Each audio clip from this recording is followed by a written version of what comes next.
La Unión Soviética encontró algo escalofriante bajo el hielo de Siberia. No estaban preparados para eso. Moscú, enero de 1960.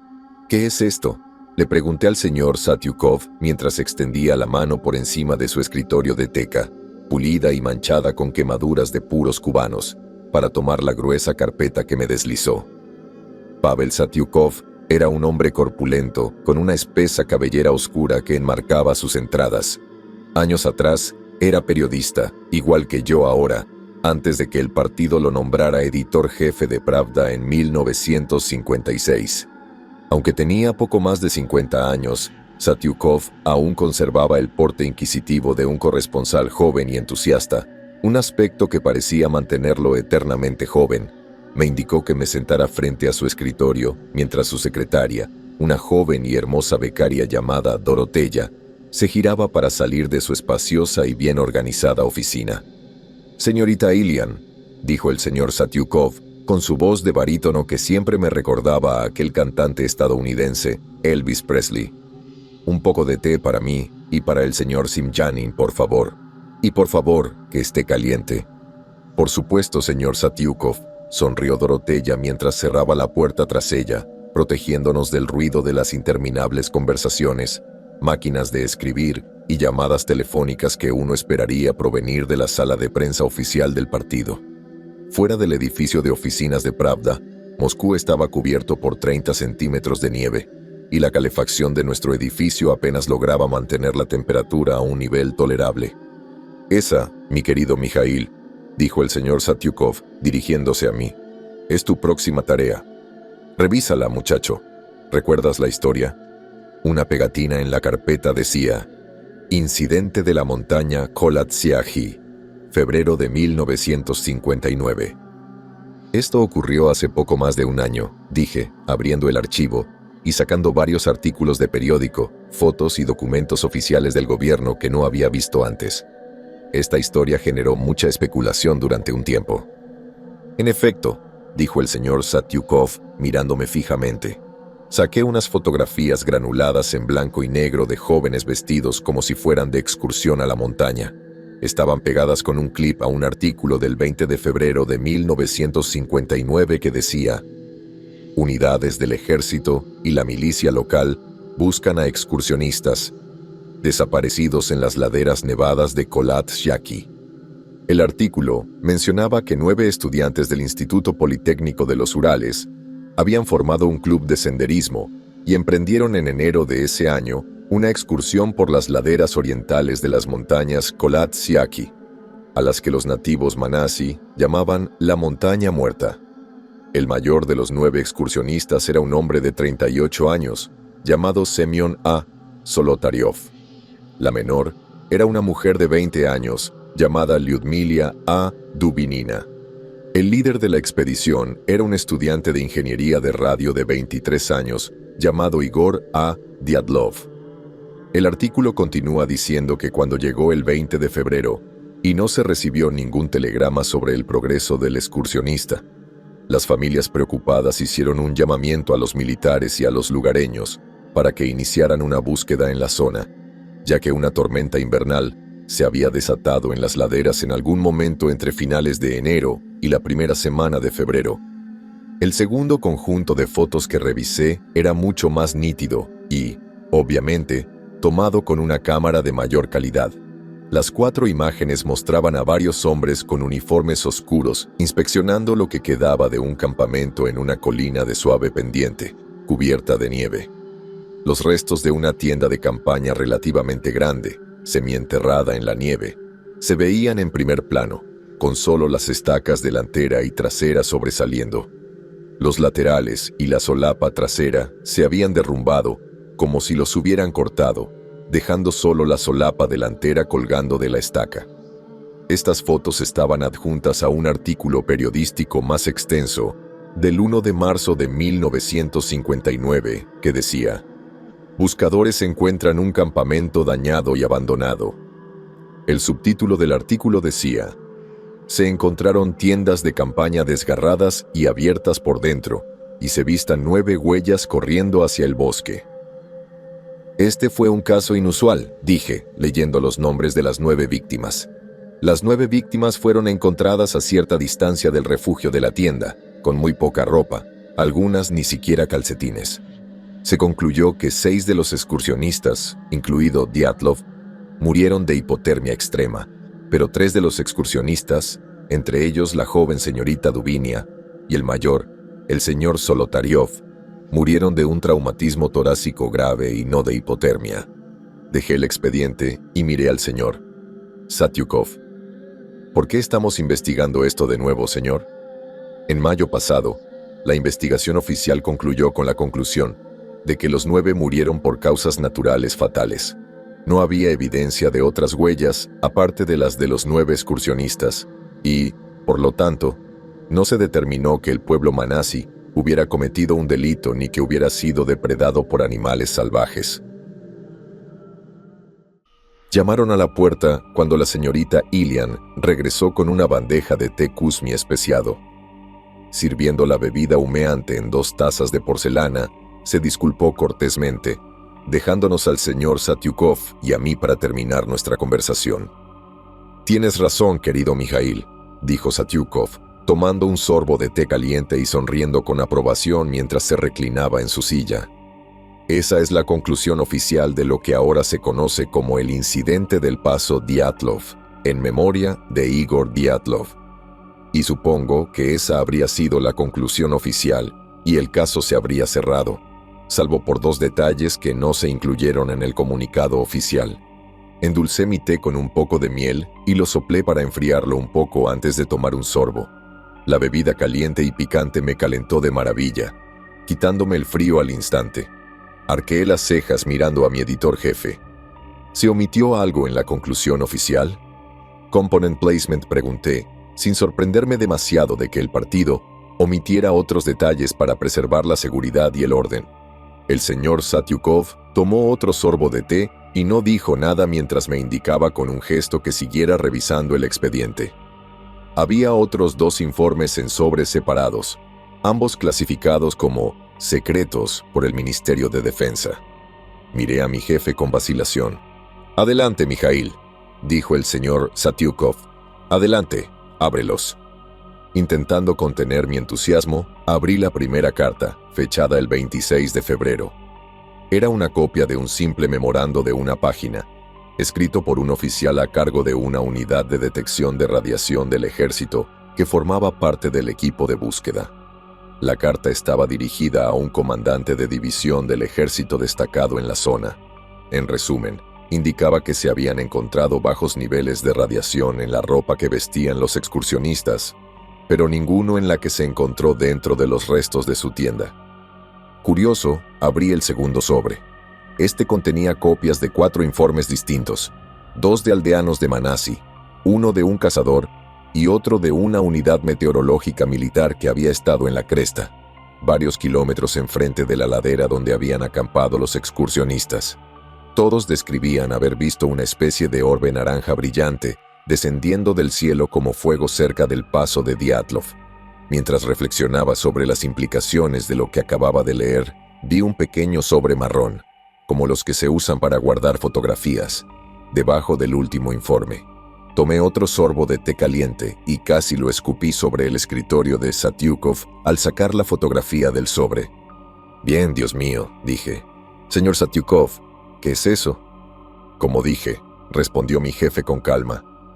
El gobierno quedó completamente satisfecho con la conclusión de su investigación y se habría conformado con dejar la historia como está. Se inclinó hacia adelante y apoyó los codos en el escritorio, frunciendo el ceño con preocupación. Sin embargo, desde que concluyó la investigación en mayo del año pasado, otras 17 personas han desaparecido en las inmediaciones del paso. 3 desaparecieron en mayo de ese año, 4 en diciembre y 10 desde enero de este año. Mijail, el ejército regresa al paso de Dyatlov con muchos más recursos. Las noticias sobre las desapariciones no se pueden ocultar por mucho tiempo, sobre todo con el regreso del ejército en masa. Creen que es prudente tener un corresponsal civil, por eso te envío a ti. Me recosté, mirando la foto con incredulidad. ¿Y creen que las desapariciones del grupo de Dyatlov y las personas desaparecidas posteriores tienen algo que ver con lo de la foto? Quizás, dijo Satyukov. Eso es lo que van a averiguar. Presentarán sus informes directamente al comandante de la misión. Su nombre es Coronel Stanislav Andreev. El ejército considera que tener un reportero civil, en lugar de uno militar, aportará transparencia a la operación, o mejor dicho, a la investigación. Por supuesto, todo lo que informe tendrá que pasar por inteligencia militar para su edición y censura, con el fin de mantener la seguridad y el orden. Fue un vuelo de 5 horas desde el Aeropuerto Internacional de Moscú hasta los Urales, sin contar las 2 horas de retraso mientras los equipos de mantenimiento descongelaban las pistas. Eran poco más de las 15 horas cuando nuestro robusto turbohélice Il-18 de Aeroflot aterrizó en la pista nevada del Aeropuerto Internacional de Koltsovo. Llevaron las escaleras metálicas al avión y, tras abrirse las puertas, el frío penetrante del aire disipó el calor de la cabina de pasajeros. Dios mío, creía que Moscú era un congelador. Recogí mis cosas y bajé las escaleras hasta la pista, tapándome la cara con la capucha de mi abrigo blanco. Para mi sorpresa, un mayor del ejército con un grueso abrigo de invierno y su chofer me esperaban con un Jeep Gas 67 al pie de las escaleras, con cara de fastidio. «Señor Semyanin», dijo. «¿Tú eres el señor Mijail Semyanin?»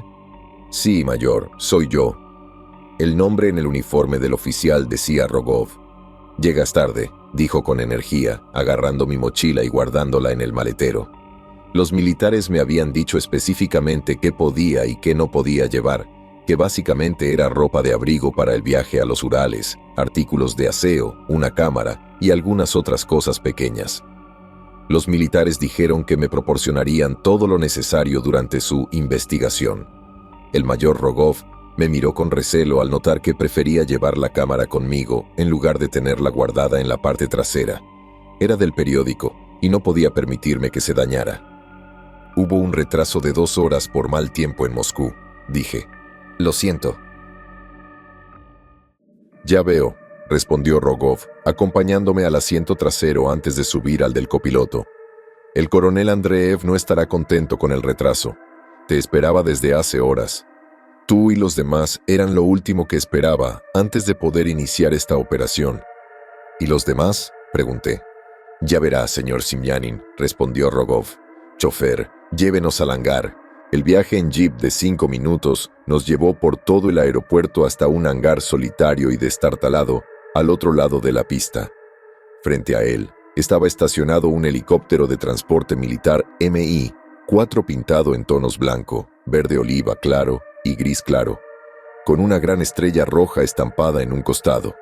Los motores ya estaban encendidos y calentándose cuando llegamos. El mayor saltó de su asiento antes de que el jeep se detuviera por completo y corrió hacia una puerta junto al hangar, que apenas se movía. Sin saber qué hacer, simplemente seguí al mayor Rogov fuera del jeep.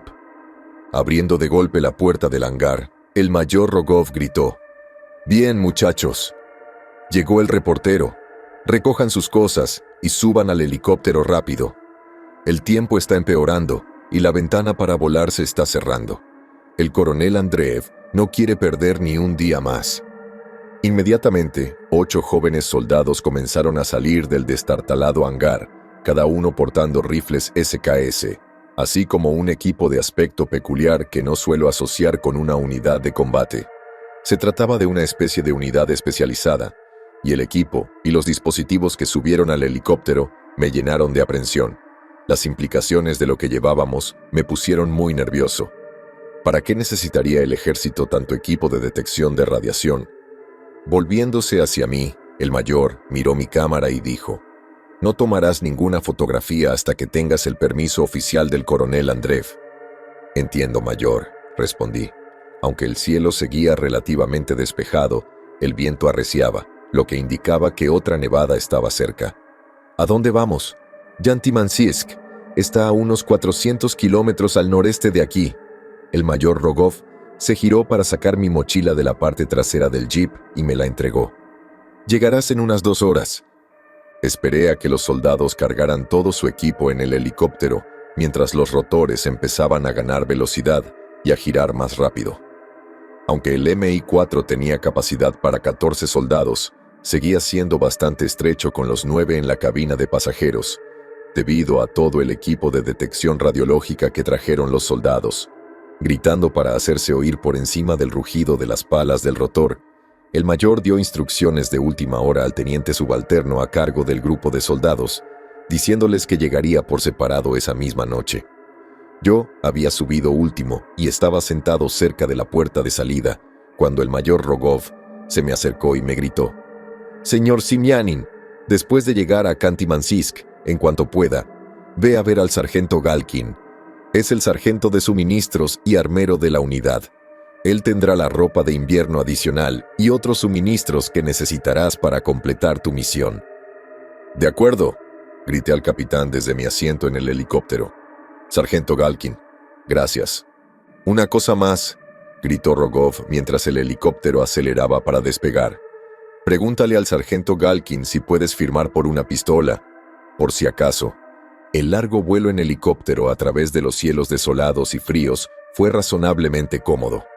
La calefacción de la cabina funcionaba correctamente y la vibración de los motores adormecía a algunos soldados. Intenté entablar conversación con el oficial al mando del equipo, un joven teniente llamado Leonid Orlov. Me explicó que él y sus hombres habían completado recientemente un entrenamiento en el uso de los equipos de detección y monitoreo radiológico más avanzados del ejército cuando, de repente, se les asignó participar en esta misión a los Urales. Mencionó que también habría 2 compañías de infantería mecanizada asignadas a la misión, pero aparte de eso, no tenía mucha información útil. Dado que yo era un reportero civil integrado en la misión, Orlov me preguntó si tenía alguna información sobre la naturaleza de esta inusual misión y si eran ciertos los rumores de que buscaríamos personas desaparecidas en los alrededores de lo que ahora llamaban el Paso de Dyatlov. Negué con la cabeza y dije que estaba tan despistado como todos los demás, aunque recordaba la imagen del extraño objeto que vi en la oficina del señor Satyukov. El teniente Orlov asintió, aunque presentí que no me creía del todo. Para mi gran sorpresa, el aeropuerto de Khanty-Mansisk parecía más un campamento militar que un pequeño aeropuerto regional. Repartidos por el pequeño aparcamiento y la pista, había vehículos militares de todos los tamaños. Vehículos blindados ligeros de transporte de 6 ruedas, BTR-152, los más modernos transportes blindados con orugas BTR-50 y varios jeeps GAZ-67. Aterrizamos junto a una hilera de helicópteros de transporte Mi-4 y helicópteros utilitarios ligeros Mi-1, más pequeños.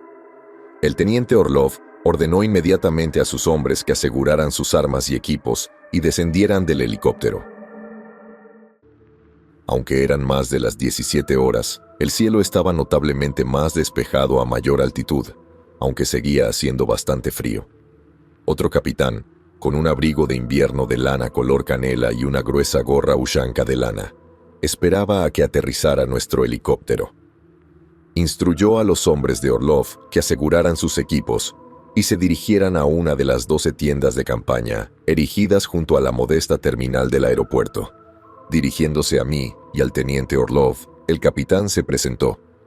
«Soy el capitán Sidorov, del 50º Batallón de Infantería de Montaña de la 128ª División de Fusileros Motorizados. Estarán bajo nuestro mando. Síganme a la terminal, caballeros. El coronel Andreev la ha convertido en su puesto de mando para esta operación y está deseando empezar». El capitán Sidorov se dio la vuelta y caminó a paso ligero hacia la terminal blanca, con fachada de cristal, recientemente reconstruida y ampliada. Mientras me echaba al hombro mi mochila y seguía a Orlov y al capitán Sidorov por la pista hacia la terminal, me sorprendió ver a varias docenas de nuestros soldados afanándose en sus vehículos, armas y equipo. Me sorprendió aún más verlos montar ametralladoras pesadas DSHK 1938, tanto en los vehículos blindados de orugas como en los de ruedas. Había servido en la 106ª División de la Guardia durante la Gran Guerra Patria como soldado de infantería aerotransportada. Así que esto me parecía menos a preparativos para una misión de búsqueda de personas desaparecidas y más a preparativos para un asalto terrestre en territorio enemigo. Mi mente corría más rápido que los gélidos vientos que soplaban a nuestro alrededor al acercarnos a la terminal. ¿Podría ser esa la respuesta? Más de 3 millones de alemanes invadieron nuestro país durante la guerra. ¿Podría un grupo de esos soldados nazis fascistas, rebeldes, haber resistido en los vastos y solitarios montes Urales, matando a cualquiera que se acercara demasiado a su escondite? No es una situación insólita, ya que seguían apareciendo soldados japoneses abandonados en islas aisladas del Pacífico Sur, que desconocían que la guerra había terminado hacía tiempo.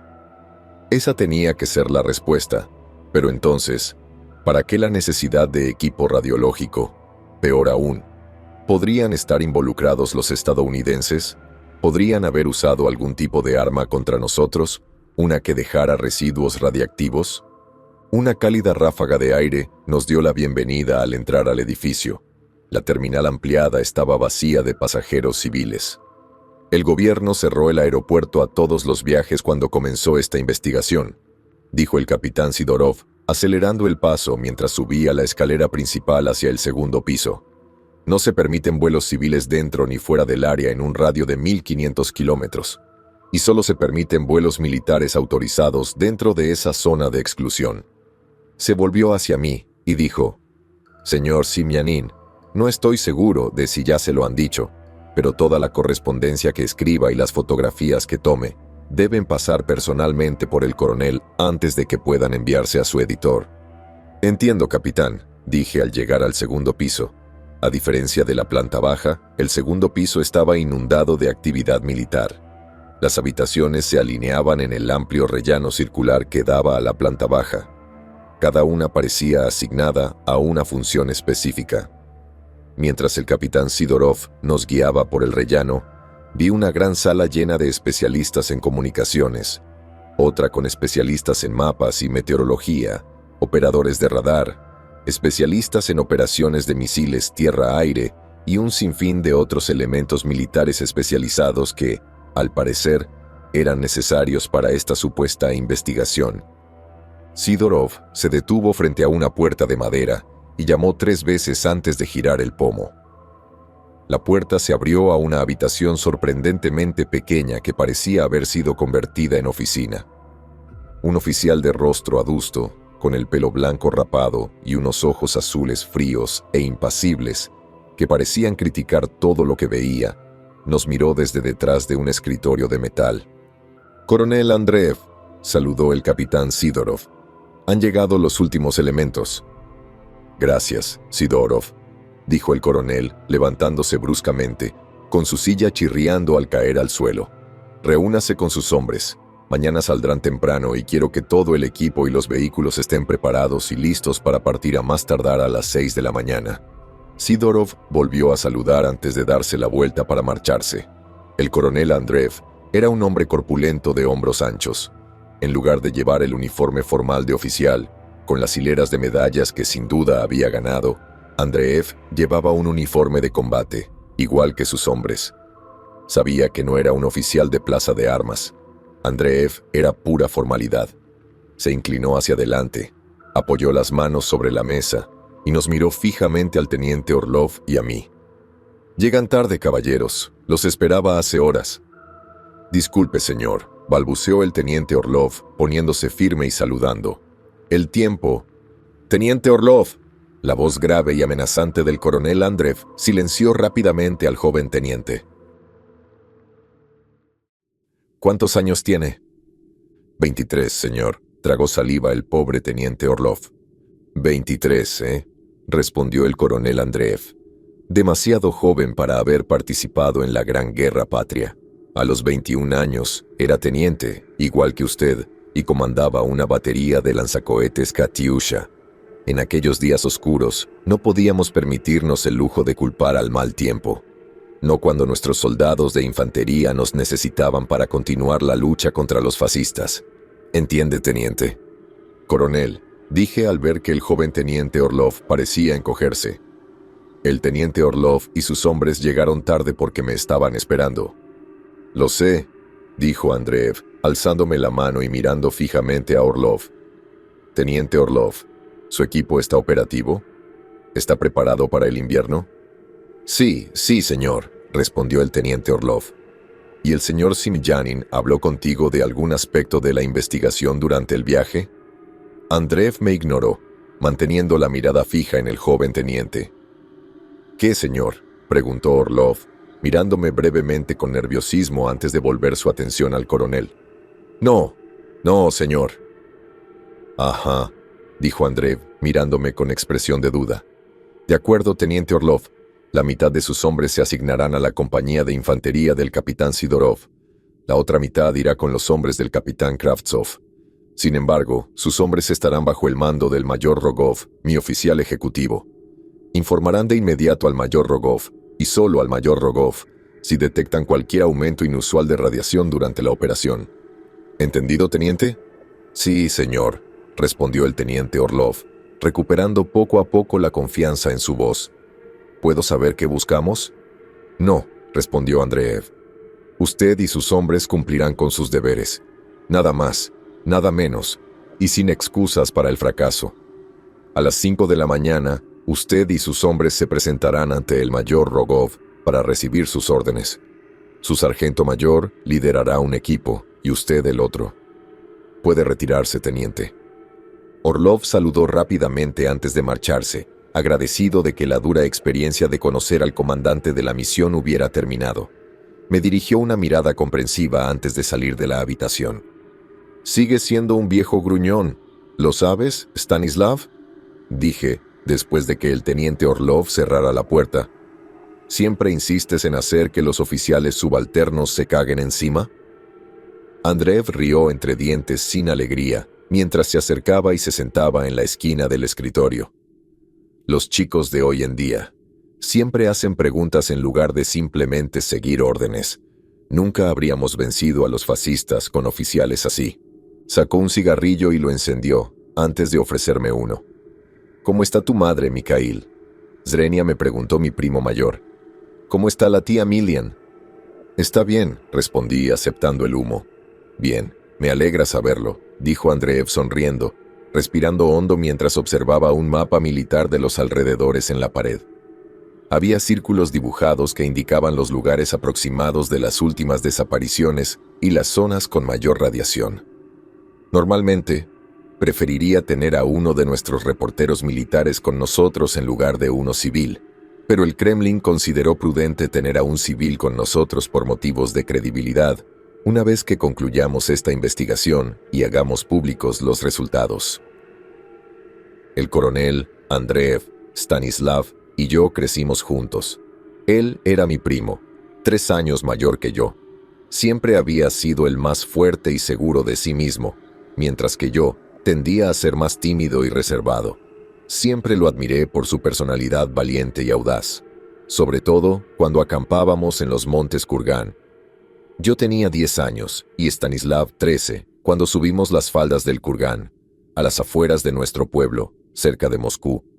Había pescado unas buenas truchas en el arroyo y regresaba a nuestro pequeño campamento, cuando el olor atrajo a un lobo bastante grande y hambriento.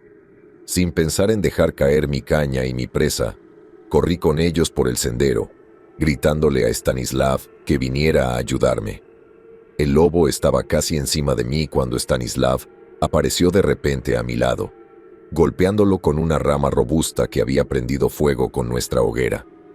Con la edad, Stanislav se ganó la reputación de ser un hombre duro y severo, inflexible e intolerante con la ineptitud y la incompetencia, especialmente durante la guerra.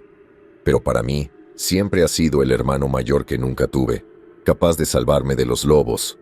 Entonces, dije, ¿qué estamos investigando exactamente? ¿Por qué necesita el ejército misiles de defensa aérea y ametralladoras pesadas para buscar a personas desaparecidas? Mikhail, dijo mi primo con calma, aunque me miraba con ojos fríos y sin pestañear. Serviste como paracaidista durante la guerra, así que conoces el valor del secreto y la importancia de la inteligencia militar. Por lo tanto, es fundamental que la gente confíe en los resultados de nuestros hallazgos. Y aún más importante, Necesitamos que los estadounidenses confíen en nuestros hallazgos. Por lo tanto, nada de lo que escribas ni ninguna foto que tomes debe salir de aquí hasta que yo lo autorice personalmente. Hizo una pausa y aspiró profundamente su cigarrillo, sin apartar la vista de mí. Viniste muy recomendado por el editor jefe de Pravda, Mijail. Sin embargo, si no puedes seguir las órdenes, también se te puede recomendar muy bien que te reemplacen. No es mi decisión.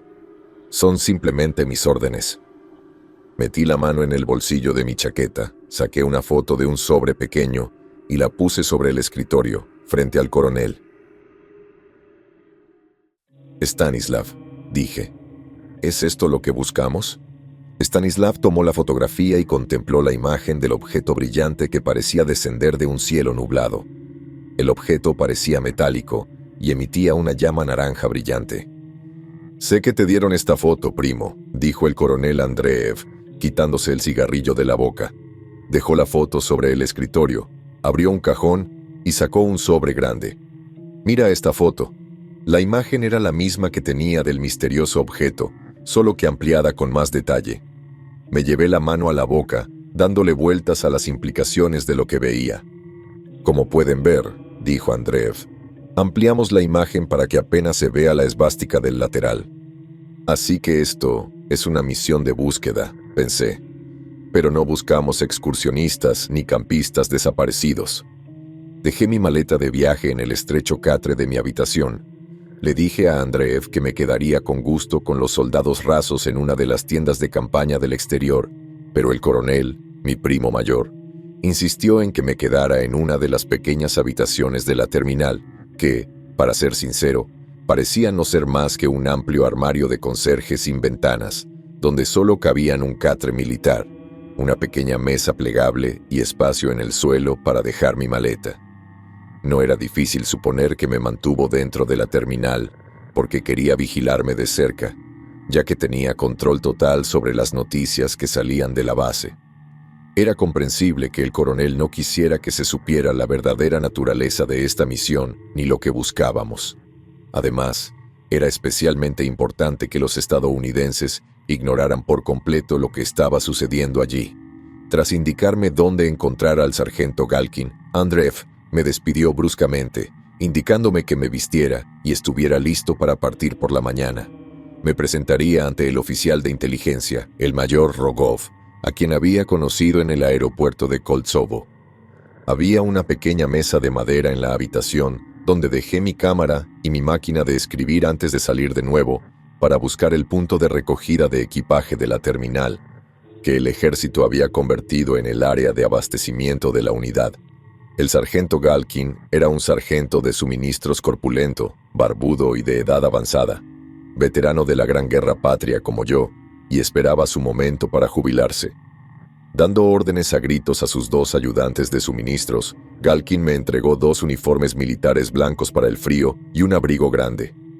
Hacía años que no me ponía un uniforme militar, más de una década, y había engordado bastante. Al ver que el abrigo que me entregaron me quedaba pequeño, decidí quedarme con mi abrigo civil, mucho más ajustado y abrigado.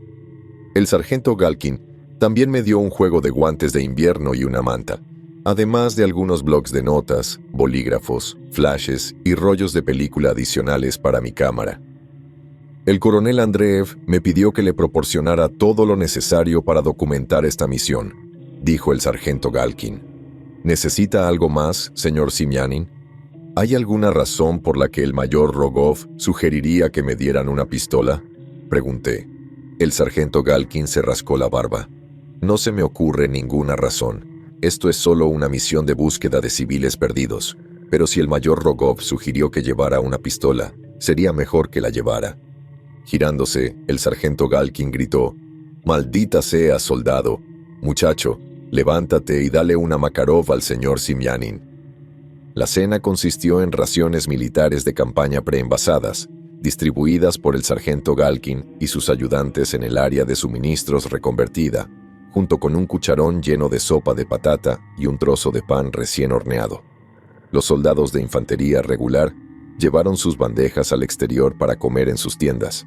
Sin embargo, Para quienes nos alojábamos en la terminal, se habían dispuesto mesas donde podíamos comer en la relativa calidez y comodidad del edificio.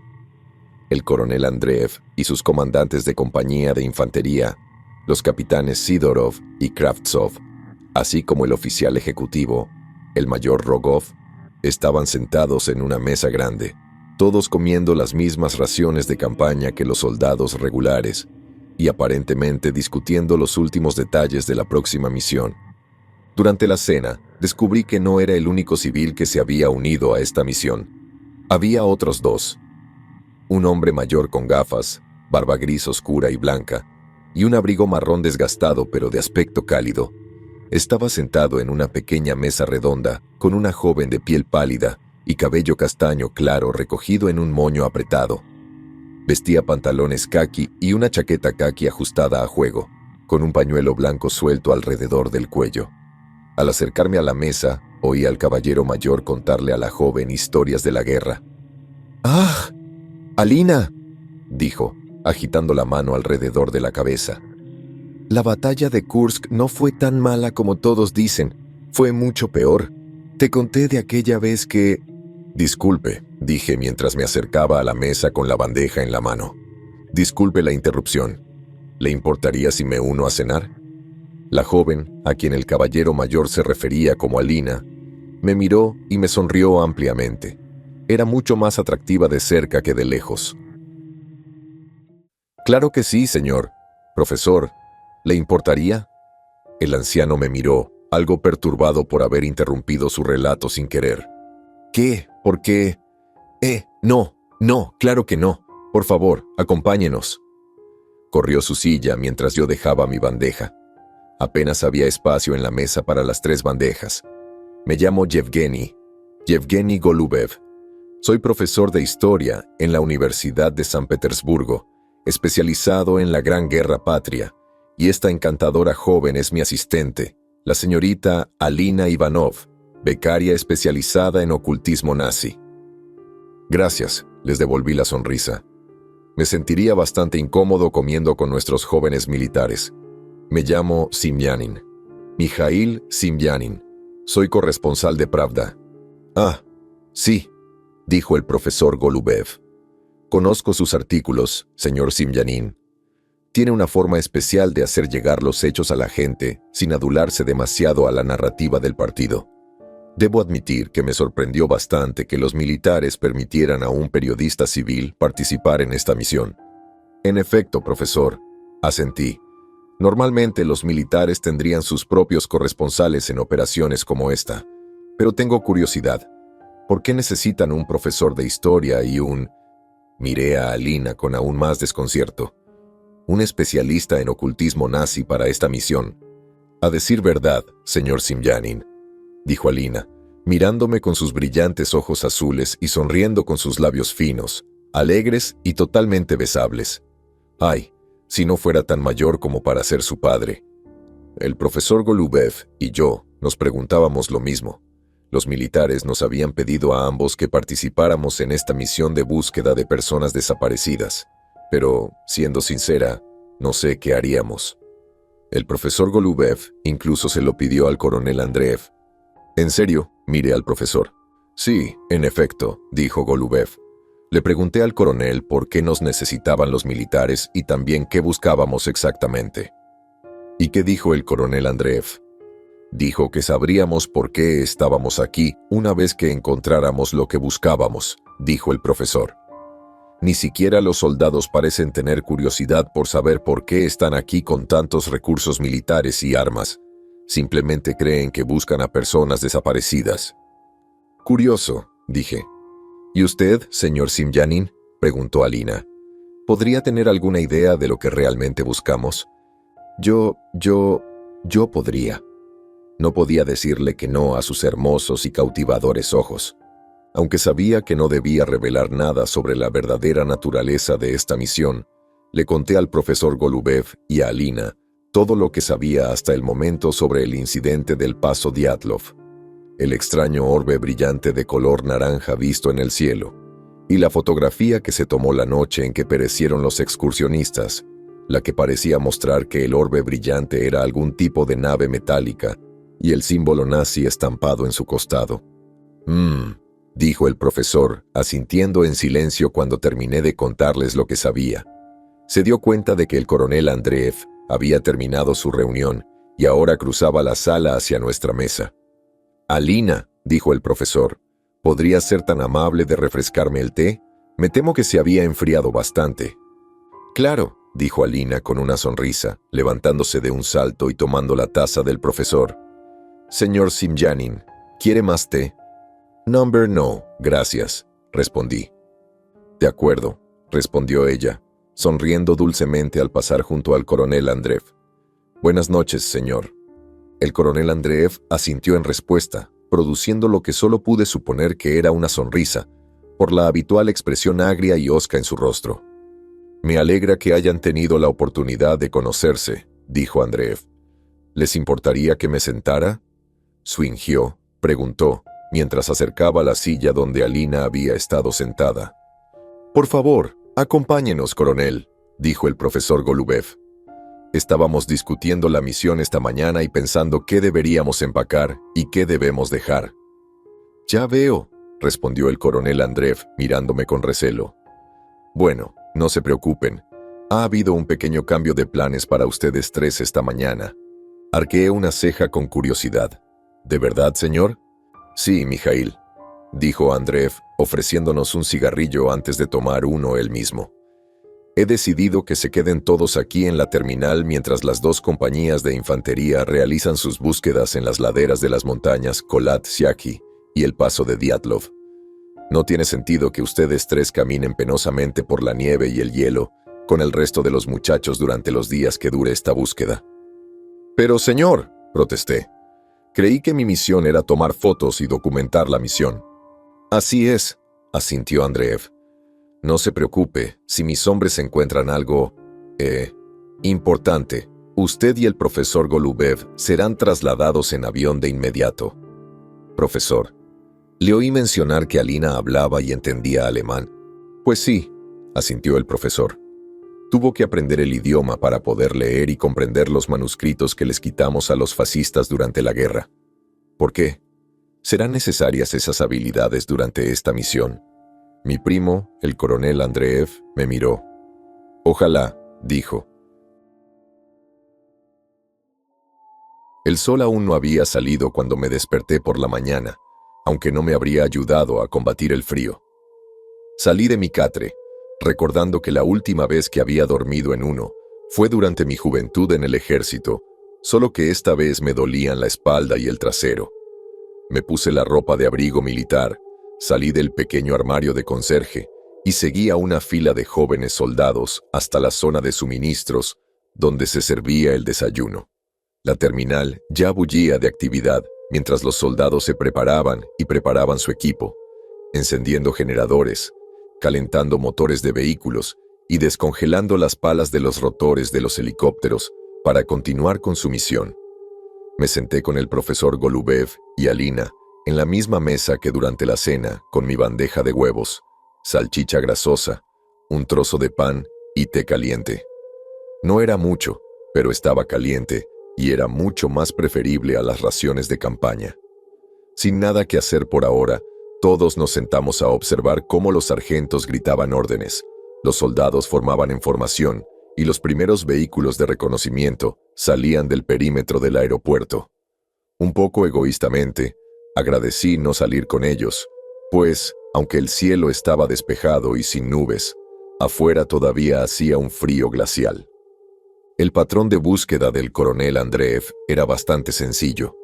El capitán Maxim Kravtsov lideraría su compañía de infantería motorizada de 120 hombres, junto con 4 miembros del equipo de detección radiológica del teniente Orlov, a 50 kilómetros al noroeste del aeropuerto, en dirección al paso de Dyatlov, y comenzaría una búsqueda en trébol en la zona, recopilando informes de la población manasi. Según se informa, esta zona era donde se habían esfumado la mayoría de las personas desaparecidas a principios de año. Mientras tanto, el capitán Sidorov y su compañía de infantería motorizada se desplegarían 50 kilómetros al noreste del aeropuerto, alejándose del paso de Dyatlov, hacia una zona más montañosa y boscosa, donde se han registrado picos de radiación. El teniente Orlov y el resto del equipo de detección radiológica serían asignados a la unidad de Sidorov. Además, el oficial ejecutivo, el mayor Rogov, también estaría asignado a la compañía de infantería del capitán Sidorov, aunque el mayor Rogov estaría al mando general de las dos compañías de infantería y coordinaría sus movimientos. Esto sería considerablemente más difícil si la búsqueda inicial no encontraba nada significativo, en cuyo caso, el coronel Andreev ordenó que las unidades avanzaran 25 kilómetros más hasta encontrar lo que Andreev buscaba. Por su parte, el coronel Andreev permanecería en la terminal del aeropuerto, convertida en la base principal de operaciones. Estaría al mando general de toda la operación, incluyendo las comunicaciones y la logística. Junto con él, junto con todos los recursos de defensa aérea, comunicaciones, aviación y abastecimiento, el coronel Andreev también mantenía un pelotón de reserva de fusileros helitransportados, por si acaso. Irónicamente, aunque este esfuerzo militar fue varias veces mayor que el del año pasado, aún no había suficientes hombres ni equipo para registrar eficazmente una zona que podría abarcar varios cientos de kilómetros cuadrados. Sin embargo, el envío de más tropas a la zona probablemente despertaría una atención que el Kremlin no quería atraer, ya que Estados Unidos y sus aliados de la OTAN tenían ojos y oídos en todas partes. Por lo tanto, esta sería una búsqueda lenta, tediosa y metódica, con los pocos recursos disponibles. A las 7:30 de la mañana del primer día, ambas compañías de infantería habían abandonado la base, con más de 250 soldados en total, junto con sus vehículos de transporte sobre orugas y ruedas, mientras 2 helicópteros Mi-4, uno asignado a cada compañía, sobrevolaban la zona. El profesor Golubev, Alina y yo, junto con el coronel Andreev, nos encontrábamos en la amplia pero abarrotada sala, convertida en la sección de comunicaciones. Escuchábamos con atención las comunicaciones por radio y monitoreábamos el movimiento de ambas unidades. En el centro de la sala había una gran mesa redonda sobre la que se extendía un mapa topográfico de la zona de búsqueda. Los soldados de señales movían símbolos de plástico que representaban a las dos unidades de maniobra mientras seguían su avance hacia las zonas de búsqueda designadas. La primera mitad del traslado fue relativamente tranquila, ya que los vehículos militares circulaban por carreteras pavimentadas, previamente despejadas de nieve y hielo. Sin embargo, a medida que el terreno ascendía con firmeza y los caminos se convertían en senderos, la marcha se hizo notablemente más lenta, pues los vehículos de orugas encabezaban las columnas, abriendo camino en la nieve para que los vehículos con ruedas los siguieran. La columna del capitán Sidorov, al este, lo pasaba peor que su compañía hermana, al oeste, ya que el terreno era mucho más empinado en la zona noreste, y su avance, aunque nunca se detuvo por la nieve, seguía siendo lentísimo. Mientras tanto, en el aire, los 2 helicópteros exploraban alrededor y por delante de sus unidades en perspectiva. Cada uno llevaba consigo a 2 miembros del equipo de detección de radiación del teniente Orlov y su equipo. Al no detectar prácticamente ningún aumento en los niveles de radiación, el mayor Rogov ordenó a los pilotos volar lo más bajo posible, advirtiéndoles que evitaran el contacto con las copas de los árboles. Esto produjo un ligero aumento en los picos de radiación detectados por los equipos de detección, pero no de forma muy significativa, y todas las lecturas se mantuvieron dentro de los límites considerados seguros. A última hora de la mañana, las 2 compañías de infantería finalmente alcanzaron sus zonas de búsqueda iniciales, a unos 50 kilómetros al noroeste y noreste del aeropuerto. Para entonces, los helicópteros habían regresado al aeropuerto para reabastecerse, tras haber dejado a los equipos de detección de radiación con sus compañías asignadas. El coronel Andreev pospuso el envío de otra misión de reconocimiento aéreo, concluyendo que el equipo de detección era más eficaz en tierra que a cientos de metros de altura. En cualquier caso, la compañía del capitán Kravtsov, que operaba al noroeste, cerca del paso de Dyatlov, no detectó ningún aumento significativo en los niveles de radiación durante su búsqueda por el paisaje helado y boscoso. Por radio, el mayor Rogov ordenó a Kravtsov que se pusiera en contacto con los Manasi, que vivían en la zona, para ver si habían visto u oído algo inusual en los últimos meses relacionado con las personas desaparecidas, pero que informaran de inmediato si detectaban un aumento significativo de radiación. Al noreste, donde el terreno era más escarpado y montañoso, los hombres del capitán Sidorov corrían con algo más de suerte, ya que el teniente Orlov y sus hombres habían detectado varios picos en los niveles de radiación en la zona, aunque las lecturas se encontraban justo dentro del espectro considerado seguro. Los soldados de infantería se abrieron paso entre los árboles densos, con la nieve crujiendo bajo sus botas y las armas preparadas, siguiendo al equipo de detección de radiación. Pero, sin más, la aguja del detector bajaba repentinamente de amarillo claro a verde, indicando que los niveles de radiación acababan de volver a la normalidad. Durante su búsqueda en este sector, los hombres del capitán Sidorov encontraron esta anomalía 2 veces más en un área de aproximadamente 6 kilómetros cuadrados mientras buscaban a pie. Los vehículos tuvieron que detenerse en un amplio claro, ya que no podían atravesar el denso bosque de árboles cubiertos de nieve. El mayor Rogov informó de este hallazgo al coronel Andreev, sugiriendo que la anomalía responsable de estos ligeros picos en los niveles de radiación parecía estar moviéndose de alguna manera. Decidido a seguir adelante con la búsqueda antes de que cayera la noche, el mayor Rogov ordenó al capitán Sidorov que sus hombres subieran a sus vehículos y continuaran siguiendo un camino bien transitado que conducía hacia la montaña y hacia lo más profundo del bosque. 5 kilómetros más adelante, el equipo de Orlov detectó otro pico de radiación, esta vez alcanzando niveles superiores a los anteriores, pero aún dentro de la zona de seguridad, aunque por poco. Una vez más, los hombres del capitán Sidorov registraron el bosque a ambos lados del sendero y, al igual que antes, los niveles de radiación residual volvieron a la normalidad. Sin embargo, los soldados encontraron algo muy peculiar: una línea casi recta de árboles caídos que se extendía unos 100 metros y conducía a un amplio claro que desaparecía más al norte. El sendero de árboles caídos tenía unos 100 metros de ancho y parecía como si los árboles hubieran caído orientados hacia el norte, como si algo se hubiera abierto paso a través del bosque en dirección al claro. «¡Qué espectáculo tan extraño!», le dijo el capitán Sidorov al mayor Rogov. «¿Tiene alguna idea de qué pudo haber causado esto, señor?». Rogov negó con la cabeza.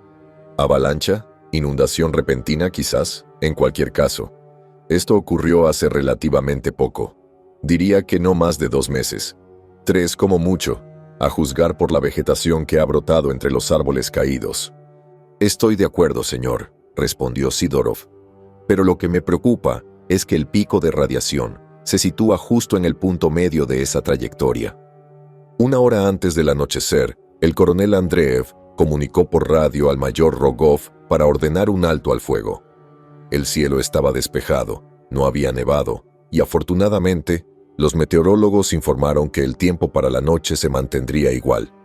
La unidad del capitán Kravtsov, al oeste, acamparía en una suave ladera a aproximadamente 1 kilómetro al oeste de una aldea Manasi, mientras que los hombres del capitán Sidorov se desviarían del sendero y pasarían la noche en la arboleda. El coronel Andreev envió 2 helicópteros para reabastecer a sus 2 compañías de maniobra con agua y raciones de campaña, antes de que oscureciera demasiado para las operaciones nocturnas. Sin embargo, debido a que la unidad del capitán Sidorov se encontraba en lo profundo del bosque, el reabastecimiento tuvo que ser lanzado mediante una eslinga desde el helicóptero, a través de la espesa vegetación hasta el suelo. Permanecí en la sala de comunicaciones, escuchando atentamente los últimos informes del día que llegaban de nuestras 2 compañías de infantería. Al oeste, el capitán Kravtsov informó que no se habían detectado niveles elevados de radiación en su zona de búsqueda, mientras que los informes de los habitantes de Manasi no revelaron nada útil ni significativo sobre los desaparecidos. Sin embargo, 4 de ellos afirmaron que sus familiares, residentes en aldeas más al este, habían reportado sucesos inusuales relacionados con el hallazgo de animales de caza mayor sacrificados y gritos espeluznantes durante la noche. Sin embargo, lo más probable es que los culpables fueran los lobos. El coronel Andreev ordenó al capitán Kravtsov que continuara la búsqueda por la mañana, pero que, si no se averiguaba nada útil para la tarde, la trasladara hacia el este, alejándose del paso de Dyatlov y dirigiéndose hacia la zona de búsqueda del capitán Sidorov. El informe del capitán Sidorov fue más convincente. Su unidad detectó 3 misteriosos picos de radiación, pero no halló la fuente de la anomalía. Si bien el extraño camino de árboles caídos que descubrieron fue intrigante, no era del todo inexplicable. El mayor Rogov recomendó que los hombres de Sidorov continuaran avanzando hacia el este por la mañana, mientras seguían utilizando los helicópteros para explorar el terreno, aunque era evidente que era mejor que los equipos de detección de radiación permanecieran en tierra. El coronel Andreev estuvo de acuerdo, tras lo cual la comunicación por radio con los hombres en el campo se redujo a simples comprobaciones de comunicación cada hora durante el resto de la tarde. A la mañana siguiente, después del desayuno, nos reunimos de nuevo en la sala de comunicaciones, esperando informes del campo mientras las 2 compañías de infantería se preparaban para reanudar la búsqueda.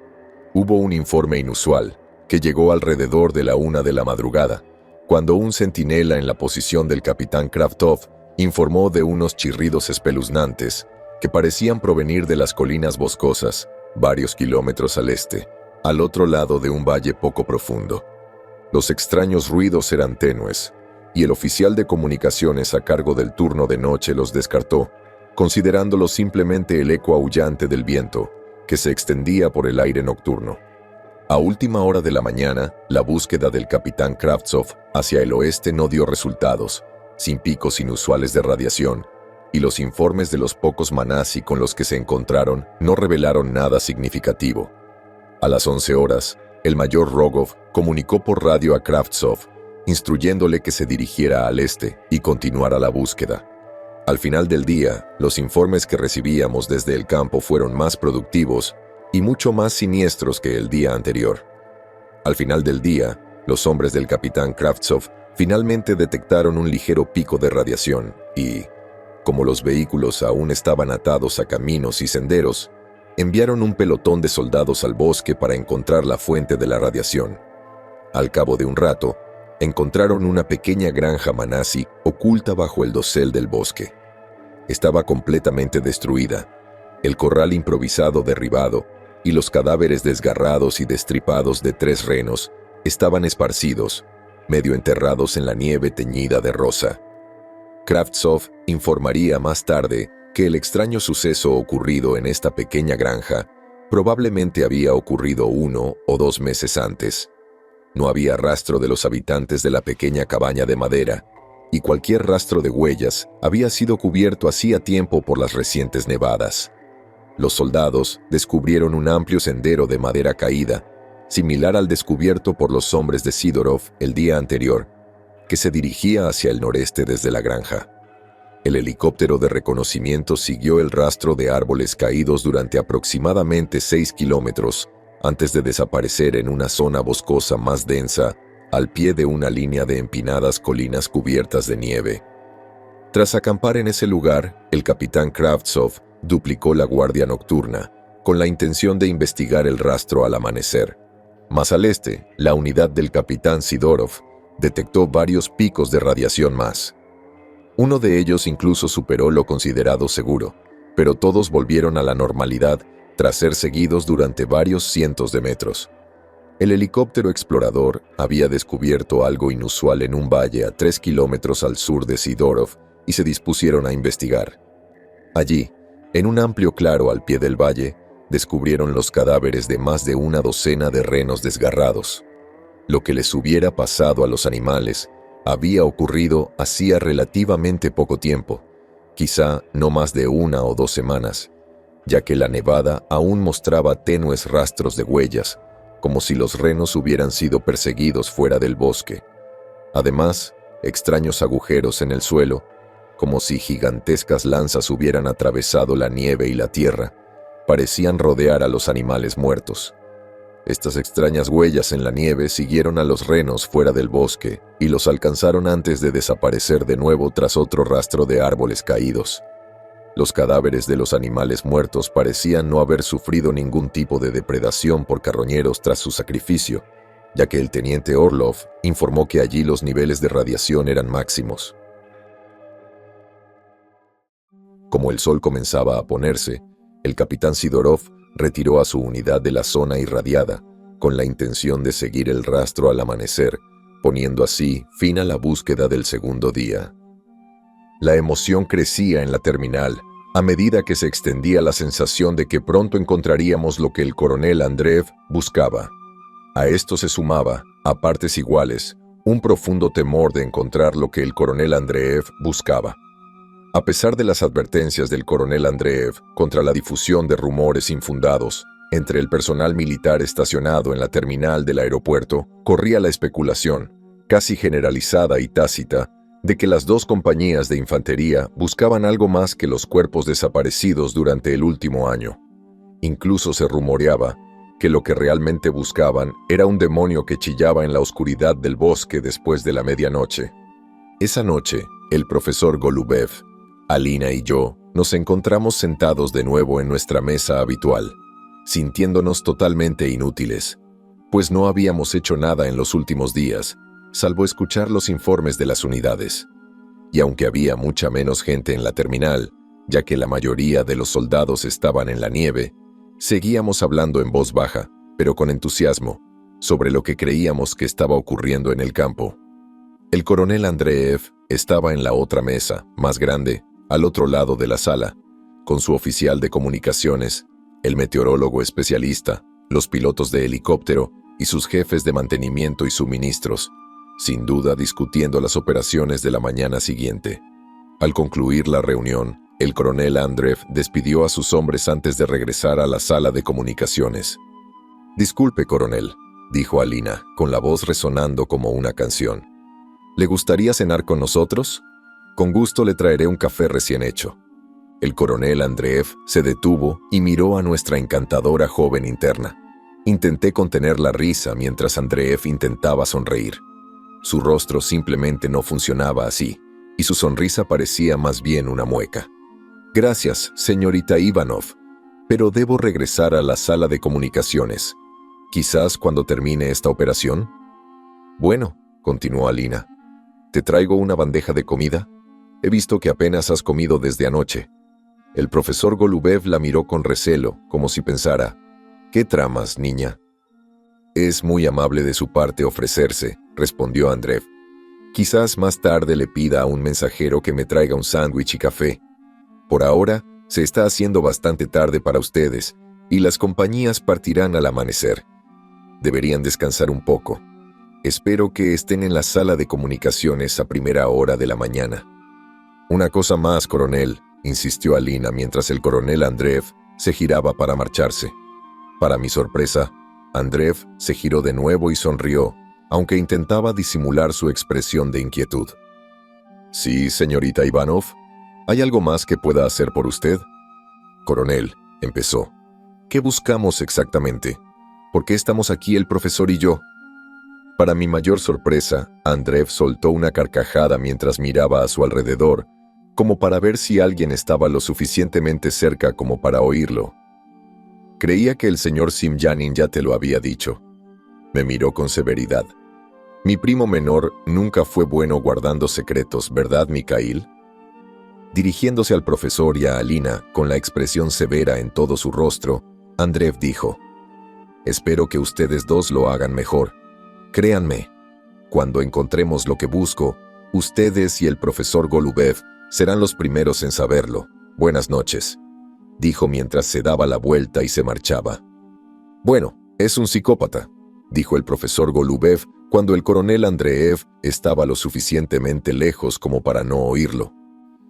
Eran poco más de las 5:30 de la mañana cuando me despertó un frenético golpe en la puerta del armario de mi conserje.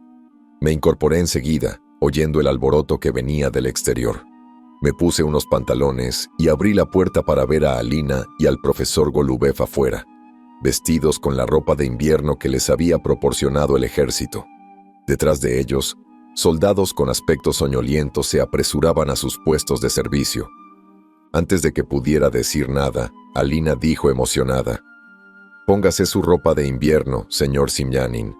El coronel Andreev no mintió. Encontraron algo enterrado en la nieve esta mañana y fuimos los primeros en enterarnos.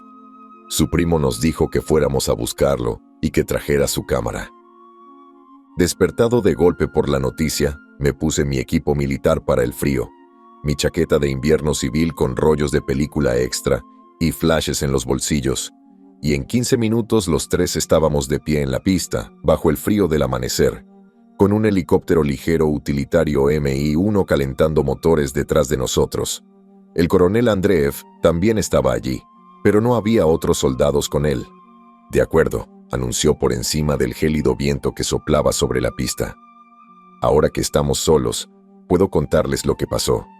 Alrededor de las 3 de esta mañana, los centinelas en la posición del capitán Sidorov informaron haber oído un chillido agudo y gutural proveniente de las colinas, a unos 3 kilómetros al sur de su posición, seguido del sonido de árboles derribándose. En contra de mi buen juicio, dejé que el mayor Rogov y el capitán Sidorov siguieran en la oscuridad a lo que fuera que hacía ese ruido, y, aunque no lo alcanzaron, los hombres de Sidorov encontraron un largo rastro de árboles derribados de al menos 1 kilómetro de largo. Los árboles parecen estar carbonizados y hay una profunda hendidura en el suelo, como si algo se hubiera estrellado allí desde una gran altura. Los niveles de radiación aquí son elevados, unos 15.000 milirems. Andreev me miró. Siguieron el rastro y encontraron algo enterrado en un claro, bajo la nieve. Estaba bajo el dosel del bosque, por eso no se veía desde el aire. Sidorov y sus hombres están intentando despejar la nieve. «Stanislav», dije, «¿son los estadounidenses o es...?» «No lo sé», interrumpió. «Si mis sospechas son ciertas, entonces esa es una pregunta que el profesor Golubev y Alina podrán responder mejor. Tú, Mikhail, estarás allí para documentarlo todo. El vuelo desde aquí hasta la ubicación del capitán Sidorov será de aproximadamente 1 hora, así que debería estar amaneciendo para cuando llegues. Recuerda», dijo, señalándonos a los 3, «aunque hay soldados en el lugar excavando, solo debes informar de tus hallazgos al mayor Rogov o a mí personalmente. No se hablará de nada con nadie más y no se tomarán notas, solo fotos. Y Mikhail, solo quiero fotos del objeto y cualquier otra cosa relacionada con él. No quiero a ningún personal que pueda ser identificado en las fotos, especialmente al profesor y a su ayudante. ¿Entendido?» Solo pude asentir tontamente mientras el coronel Andreev nos hacía pasar al pequeño helicóptero, dándonos una última instrucción de que le avisáramos por radio inmediatamente si ocurría algo inesperado.